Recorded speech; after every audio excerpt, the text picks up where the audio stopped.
Well, let's go live to Perth now and bring in Shadow Attorney General and IR spokesperson Michaelia Cash. Michaelia Cash, thanks for joining us. Let me ask first about the chopper crash, another one in a military exercise in the space of a few weeks. What's your reaction? Oh, well, Andrew, as I sit here today, I reflect on the fact that the freedoms, our values, people actually died so we here could have those freedoms and the values that we have. And with this chopper crash again, people are prepared to continue to die to defend those freedoms. So there really are no words other than to express our condolences to the families, to the friends, to the colleagues of those who died, to wish a speedy recovery in particular to those who have been injured. But just to remind ourselves of the strong bond that we do have with the United States and why we need to continue to work together to ensure that those freedoms, those values, those principles that we hold dear as countries, we have that ability to always defend them. Well, the PM will launch the Voice campaign, the date at least in a couple of days. Here's his latest message today. Have a listen. And it's no different from prior to marriage equality. People were told that heterosexual marriages would be under threat. And that it would change a whole lot of the way that things worked. Guess what? We now have marriage equality. The fear campaigns have not been realised. This is all upside, no downside. All right, what's your reaction to that? Well, there is definitely downside because the Prime Minister is unable to give Australians any of the real detail that they're looking for. And I have to say, Andrew, it was really disappointing today to see released the Voice playbook, whereby it clearly states in that playbook, when someone's asking the Yes campaign for additional detail, they have to redirect them because they're unable to provide that detail. And then in relation to those who are giving millions and millions to the Yes campaign, they're now being held out as villains. Find a villain, the worst villain that you can find, and then name them. The issue that Mr Albanese has is the Voice is risky, it is unknown, it is divisive, and when you change the Constitution, it is permanent. So if there are negative consequences as a result of this decision, Australians are left with those consequences permanently.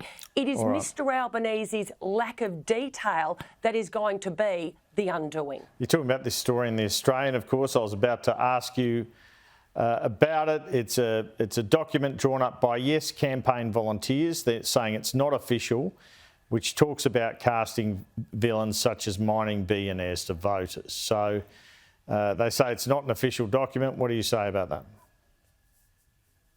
Well, clearly it is an official document because it clearly says Yes 2023 and it's very clear instructions to the volunteers across Australia. But again, I think what is so disappointing is the revelation that instead of answering questions, be upfront. If there is no answer to a question that you're being asked, be upfront and say, there is no answer. We're unable to provide you with any detail. Instead, smoke, mirrors and a redirection away. They are really treating Australians like mugs and to then on one hand take millions and millions of dollars. In fact, as we know, up to $100 million is going to be spent by the Yes campaign over the next few weeks, some of that money coming from mining companies, but then to refer to those mining companies as villains, seriously, I think Australians deserve a little more. All right, you addressed this crowd of No supporters in Perth recently. It's interesting those who feel most passionately about the No campaign, and most of those who attended this are older people. Young people seem to be more for the Voice. Are you concerned about this divide? I'm showing the crowd there a lot of older Australians. Well, I think we have a long way to go in this referendum. And, as Peter Dutton has said, if it gets up or it goes down, it is now only getting up or going down on the margins. And I think that is what's so sad about Mr Albanese's decision to continue to proceed with the referendum. Australia will be a divided country, as a result of the way that Mr Albanese has approached this referendum. If you're taking a question to the people of Australia, you really want a 1967 result. You want to bring Australians with you. You want the overwhelming majority of Australians to say yes. And clearly what we're seeing at the moment is it might get up by 51 or 52%. It might go down by 51 or 52%. Regardless of the outcome, Mr Albanese himself will now be responsible for a divided Australia. No leader should want to be responsible, Andrew. If it narrowly goes down, as you suggest, are you concerned about any backlash against your party and your leader over that? Well, again, we've been very upfront. We gave Mr Albanese every opportunity, both last year and at the beginning of this year, to clearly provide the detail that Australians wanted. As you know, Peter Dutton wrote to Mr Albanese and set out 15 questions, very reasonable questions. To date, they've been able to be unanswered. When I actually asked the minister in the Senate for detail, every other answer was, that'll be a matter for the Parliament. That'll be a matter for the Parliament. It is Mr Albanese's refusal to just pause, take 5 minutes and perhaps reconsider whether or not he should take this proposal forward. That is unfortunately going to be on his head. So Anthony Albanese is in Perth again, holding a cabinet meeting there. Do you feel the Liberal Party is making up some ground on him, and how much of that in Western Australia has to do with The Voice? Yep.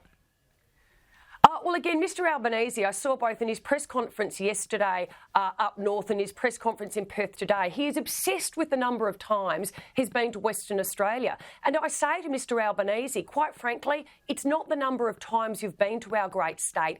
It's what you do, or in Mr Albanese's case, don't do for our great state. CCIWA, they have had to take out a full-page open letter to Mr Albanese and Federal Labor in the West Australian newspaper today, clearly articulating 5 key areas that Federal Labor is failing Western Australia. One of those areas, and Mr Albanese unable to answer this question, why did you cut by 70% Western Australia's skilled, state-sponsored skilled migration places allocation? That is the one thing that we need in this state, our ability to identify the skilled labour that we need. Mr Albanese doesn't even acknowledge the question. Brendan O'Connor says, I'm not over the brief. So again, Mr Albanese, come here as many times as you like, but actions speak louder than visits, and Mr Albanese is failing this state in so many ways, and in particular, those 5 areas that CCIWA clearly set out in their open letter to the Albanese government and Federal Labor in our newspaper today. Michaelia Cash, presumably you'd be canning him if he wasn't visiting. I will just point that out. But look, on the PRRT, as Deputy Senate Leader, what are you likely to do on that? I know it's got to go before the party room. What are you thinking about that legislation?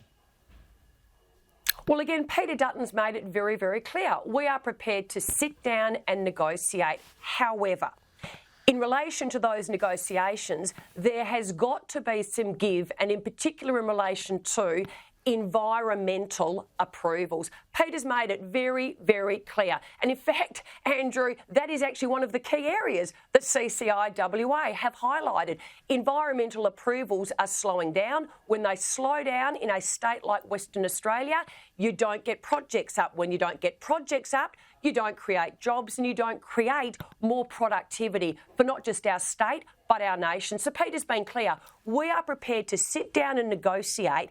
However, we want some very clear, beneficial outcomes for businesses in this country, because when you give businesses the outcomes we want, productivity increases, and that means jobs are able to be created, investment is made, and you get better outcomes for all Australians. All right. And that's what Peter Dutton is all about. All right, in terms of IR, Tony Burke's going to go on the hard sell on this week. Yep. Which proposal do you fear the most out of this? Is it same job, same pay? Is it casuals?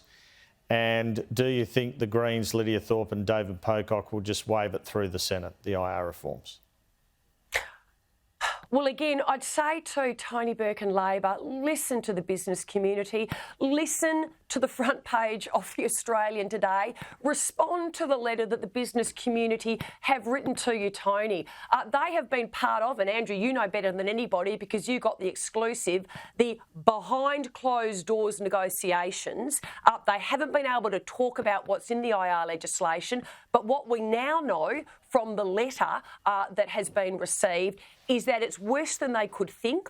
It smashes productivity, it smashes investment, and it smashes job creation. So I would say to Mr Burke, just slow down. Listen to the business community. Businesses, employers, they are the job creators in this country. Governments put in place policies, and in this case, the business community, they are openly telling you the next tranche of industrial relations legislation, regardless of what it is, because this is an omnibus bill, will smash productivity, will smash investment, will smash job creation. And Andrew, quite frankly, I don't know how much more Australian businesses and Australians can take, whether you're battling increases in your mortgage repayments, increases in your electricity bills, increases in your daily cost of living, to think they're going to overlay this now with another tranche of industrial relations legislation, which the business community says, please, it is going to kill us. You really have to wonder where Labor's priorities are. Just the second point of that question briefly, do you think the Greens and David Pocock will see it through, or do you have some hope it can be stopped in the Senate? Well, again, I would hope that, the Greens know. I have no hope with the Greens, unfortunately. They're pretty clear lockstep with Labor. It would probably go in even further, in fact, than Labor. In relation to Lydia Thorpe, though, and David Pocock, I would just say to all crossbenchers, just sit down with the business community. Understand the impact. If you believe Australia has a productivity problem, if you believe Australia has an investment problem, but more than that, if the business community are saying this next tranche of IR legislation will smash jobs, guess what? You're smashing Australians.